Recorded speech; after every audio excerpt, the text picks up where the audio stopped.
हाँ नमो नमो दुर्गे सुकरणी, नमो नमो अम्बे दुखहरणी। निरंकार है ज्योत तुम्हारी, तिहु लोक पैई उजियारी। शशि लीलार मुख महा विशाला, नेत्र लाल बुकटी विकराला। रूप मात को अधिक सुहावे, दरस करत जन अति सुख पावे। तुम संसार सख्त जय कीना, पालन हेतु नदनीना। अन्नपूर्णा हुई जगपाला, तुम ही आदि सुंदरी बाला। प्रलय काल सब नासनहारी, तुम गौरी शिव शंकर प्यारी। शिव योगी तुम रे यस गावे, ब्रह्मा विष्णु तुम्हें निधावे। जय माता दी।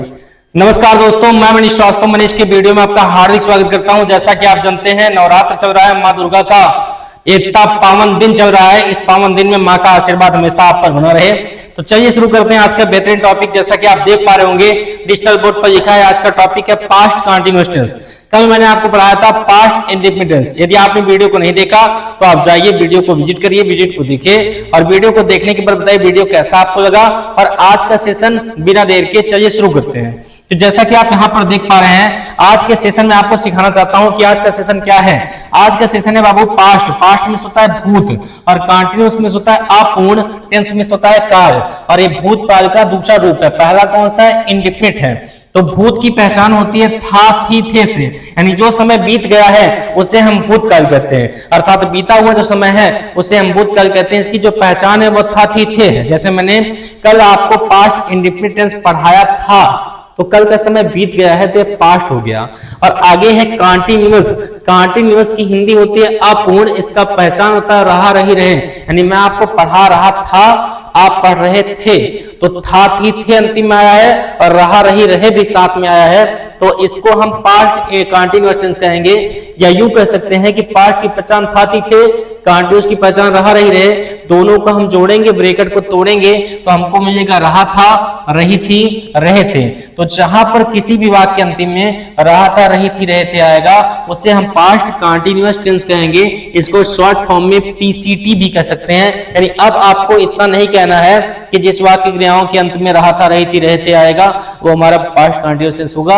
आप चुटकियों में अपने मन में किसी भी टेंस की पहचान इसी तरीके से बना सकते हो।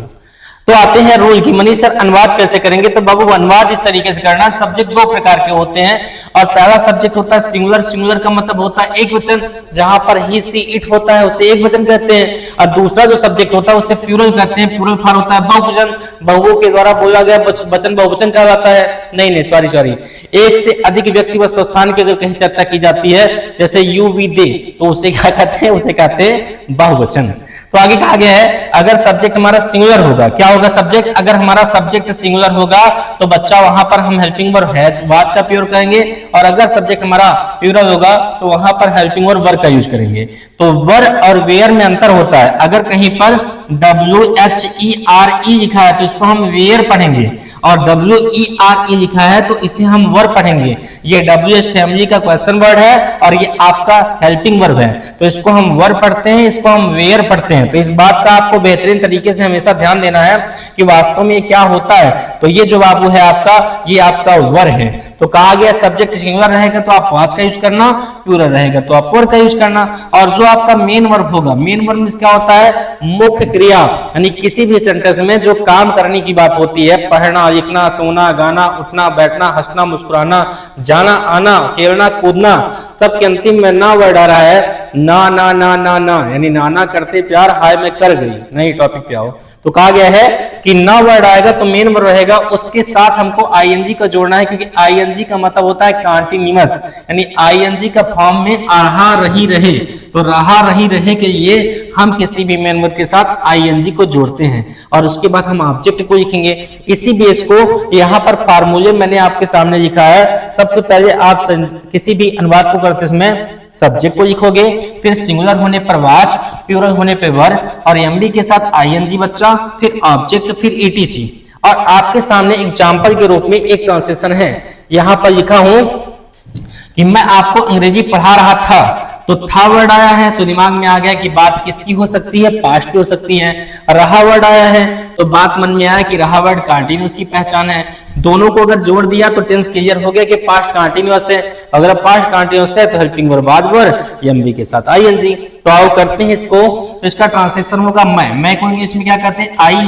और आई की अगर बात करें तो आई जब तक प्रेजेंट टेंस में रहता है आई हमेशा प्लूरल रहता है, क्योंकि आई के साथ आप हैव का यूज करते हो, आई के साथ आप डू नॉट का यूज करते हो, कहां पर? प्रेजेंट टेंस में। और आई जैसे ही पास्ट टेंस में जाता है आई सिंगुलर हो जाता है, आई के साथ हम वाज का यूज करते हैं। और फ्यूचर में पूछोगे तो फ्यूचर में कुछ नहीं बच्चा, फ्यूचर में जहां पर सब्जेक्ट आई और वी है वहां पर शैल का यूज करते हैं, बाकी सबके साथ हम विल का यूज करते हैं। Where is our subject I or we? We can use helping verb shall after other any subject. Always be remember we can use helping verb will.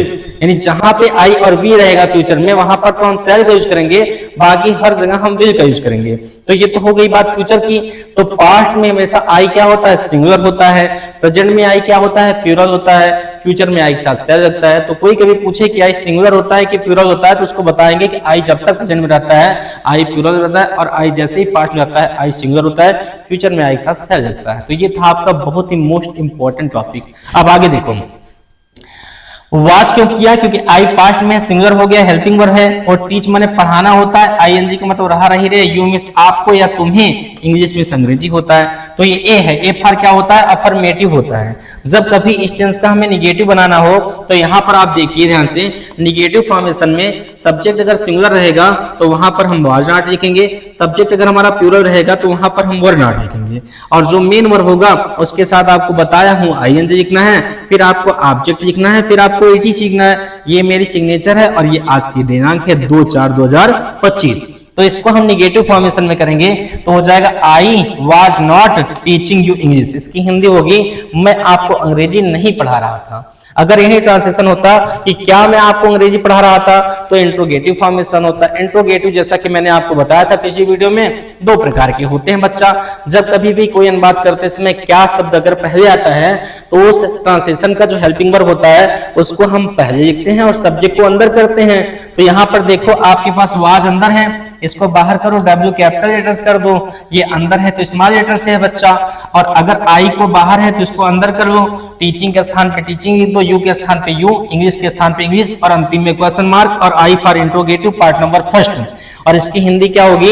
इसकी हिंदी होगी क्या मैं आपको अंग्रेजी पढ़ा रहा था। अगर ट्रांसलेशन आ जाए कि क्या मैं आपको अंग्रेजी पढ़ा रहा था तो आप उसका अनुवाद करेंगे कि was I teaching you English question mark. और अगर ऐसा आ गया इसका निगेटिव फॉर्मेशन कि क्या मैं आपको अंग्रेजी नहीं पढ़ा रहा था, तो इस दशा में जो हमारा सब्जेक्ट है आई, इसके तुरंत बाद नॉट का यूज करेंगे, बाकी प्रोसेस वही रहेगा। वाज के स्थान पे वाज, आई के स्थान पे आई सब्जेक्ट है, इसके बाद नॉट, टीचिंग के स्थान पे टीचिंग, यू के स्थान पे यू, इंग्लिश के स्थान पे इंग्लिश, आगे क्वेश्चन मार्क और आगे आई एन का मतलब क्या होता है? Interrogative negative. अब बात आती है इंट्रोगेटिव पार्ट नंबर सेकंड क्या होता है सर? तो भाई और बहनों यहां पर लिखा हूं बाबू, यहां पर देखो कहां है ध्यान बाबू, इधर देखो, फिर वही बात, इधर देखो बाबू मेरे भैया, इधर देखो। आगे कब को कहते हैं अंग्रेजी में व्हेन, और कहां को अंग्रेजी में वेयर कहते हैं, कैसे को अंग्रेजी में हाउ कहते हैं, क्यों को अंग्रेजी में वाई कहते हैं, कौन को अंग्रेजी में हु कहते हैं, और क्या को अंग्रेजी में व्हाट कहते हैं। तो इसे हम कहते हैं WS फैमिली, क्योंकि इसकी स्टार्टिंग WS से है, WS से है, यस से स्टार्टिंग है, WS से है, WS से है, WS से। तो जिसकी स्टार्टिंग बाबू WS से होती है उससे हम WH फैमिली कहते हैं। मान लो ट्रांसलेशन करते समय अगर कोई वर्ड्स ये सब बीच में आ जाएगा तो इसकी इंग्लिश को सबसे पहले लिखेंगे। जैसे मैंने कहा कि मैं आपको अंग्रेजी पढ़ा रहा था तो मैंने कह दिया मैं आपको अंग्रेजी कहाँ पढ़ा रहा था, तो वेयर को पहले लिखना। या मैंने कह दिया मैं आपको अंग्रेजी कब पढ़ा रहा था, तो व्हेन को पहले लिखना। लेकिन मैंने कहा है मैं आपको अंग्रेजी कैसे पढ़ा रहा था, तो कमेंट करके आप बताएंगे कि कैसे पढ़ा रहा था और पढ़ा रहा हूं। ओके भैया, तो कहा गया मेरे भाई हाउ को हमने बाहर कर दिया, वाज के स्थान पे वाज, आई के स्थान पे आई, टीचिंग के स्थान पे टीचिंग, यू के स्थान पे यू, इंग्लिश के स्थान पे इंग्लिश, क्वेश्चन मार्क के स्थान पे क्वेश्चन मार्क। ये I for interrogative part number first second, और ये पार्ट नंबर फर्स्ट।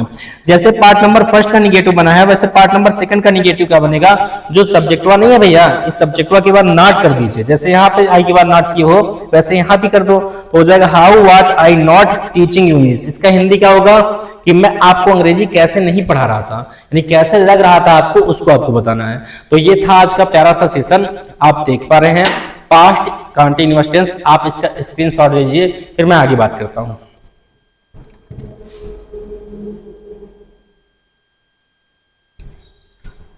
तो नमस्कार दोस्तों, जय माता दी। मैं मनीष श्रीवास्तव हूं और ये आप मनीष की वीडियो चैनल पर, यूट्यूब चैनल पर आप वीडियो को देख रहे हैं। मैं इंग्लिश और हिंदी का एक अध्यापक हूं। मैं 9th, 10th, 11th, 12th की इंग्लिश हिंदी को पढ़ाता हूं। चाहे आप मुझसे बुक पढ़िए, चाहे आप मुझसे ग्रामर पढ़िए, चाहे आप मुझसे संस्कृत पढ़िए, जो कुछ आप पढ़ेंगे आप कमेंट करेंगे, मैं आपको वीडियो प्रोवाइड करूंगा। और अगर आपको वीडियो अच्छी लगती है तो आप अपने ग्रुप में अपने माता पिता, फूफा, मौसी, दादी, नानी, चाहे जो आपके पास नंबर है आप सबके पास शेयर करिए। थोड़ा सा चैनल को सपोर्ट करिए, मुझे आपके सपोर्ट की बहुत ज़्यादा आवश्यकता है। तो मिलते हैं नेक्स्ट वीडियो में, तब तक के लिए धन्यवाद। जय हिंद, जय भारत।